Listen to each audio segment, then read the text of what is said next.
Boker Tov, à quelle hauteur faut-il allumer la Hanoukia?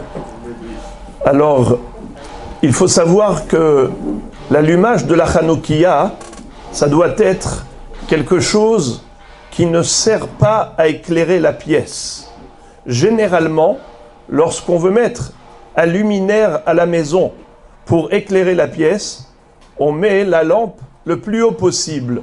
Vous avez remarqué que toutes les lampes que nous avons ici, elles sont toutes fixées au plafond. C'est intéressant. Pourquoi est-ce qu'on a mis toutes les lampes dans le plafond? Pourquoi on ne les a pas mis sur les murs? Pour avoir la meilleure luminosité. Exactement. Quand on veut éclairer une pièce, alors évidemment, on met la lumière en haut. Parce que c'est comme ça qu'on va répandre la lumière dans la pièce. Est-ce que la Hanoukia s'est fait pour éclairer la pièce? Pas du tout. Au contraire.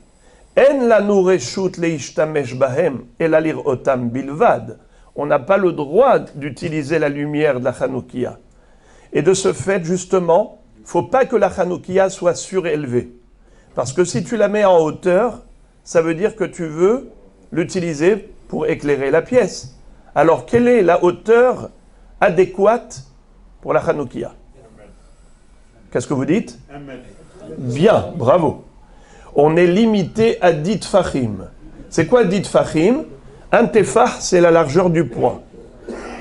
Combien c'est la largeur du poing? Certains disent que c'est 8 cm, d'autres disent que c'est 10 cm, précisément 9,6. C'est ce que dit le Chazon Ish. Selon le Rav Avraham Naé, le Grach Naé, c'est 8 cm, selon le Chazon Ish, c'est 9,6. Alors 10 tfachim, c'est soit 80 cm, soit 96 cm, près d'1 mètre. Alors, la Hanoukia, il ne faut pas qu'elle dépasse la hauteur de 10 tfachim. Il ne faut pas qu'elle soit plus haute que 10 tfachim.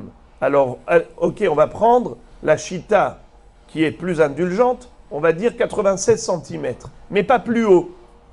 La Hanoukia ne doit pas être plus élevée que cela.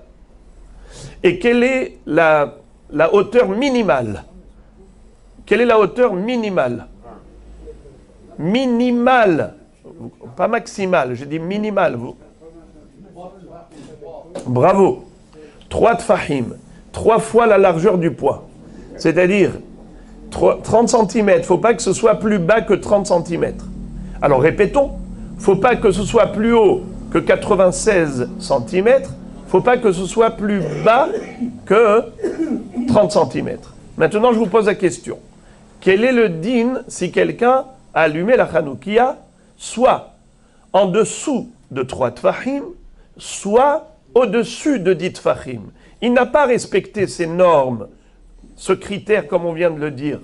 Il n'a pas allumé, il n'a pas mis la Hanoukia entre 3 tfahim et 10 tfahim. Il a mis soit plus de 10 tfahim, soit moins de 3 tfahim. Qu'en diriez-vous? Est-ce que a posteriori, Bedi'avad, cette personne est quitte? Oui ou non?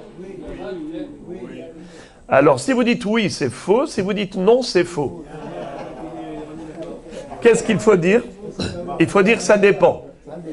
Si c'est au-dessus de 10 tfahim, c'est kasher. Car jusqu'à 20 coudées, c'est encore kasher. Une coudée, c'est à peu près 50 cm. 20 coudées, c'est à peu près 10 mètres. Donc jusqu'à 10 mètres, c'est encore kasher. À Bedi'avad. Bien que l'Echatchila, il ne fallait pas dépasser 1 mètre, mais jusqu'à 10 mètres, c'est encore kasher. Par contre, s'il allumait la Hanoukia par terre, en dessous de 3 tfahim de hauteur, là, ce n'est pas kasher du tout.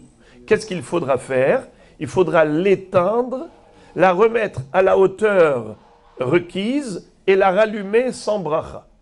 Voilà comment nous enseigne le Rav Ovadia Yosef Zatzal, que sur la base du Shulchan Aruch évidemment, mais que Bedi'avad, si tu l'as allumé en mettant la Hanoukia par terre, puisque tu n'es pas quitte, tu ne peux pas juste la soulever, la Hanoukia, et la mettre à sa place. Non, tu dois d'abord éteindre, la soulever, la mettre à sa place et la rallumer. Voilà. Et juste, il faut savoir que quand on a dit au minimum 3 tfahim de hauteur, c'est la flamme. Il s'agit de la flamme. Parce que si la Hanoukia elle-même, elle fait déjà 30 cm de hauteur, c'est très bien. Parce que c'est la flamme qui compte. C'est elle le nerf de Hanouka. Alors dans ce cas-là, s'il a posé la Hanoukia par terre, mais c'est une grande Hanoukia qui fait au moins 30 cm de hauteur, tout va bien. Bruchim tiyu.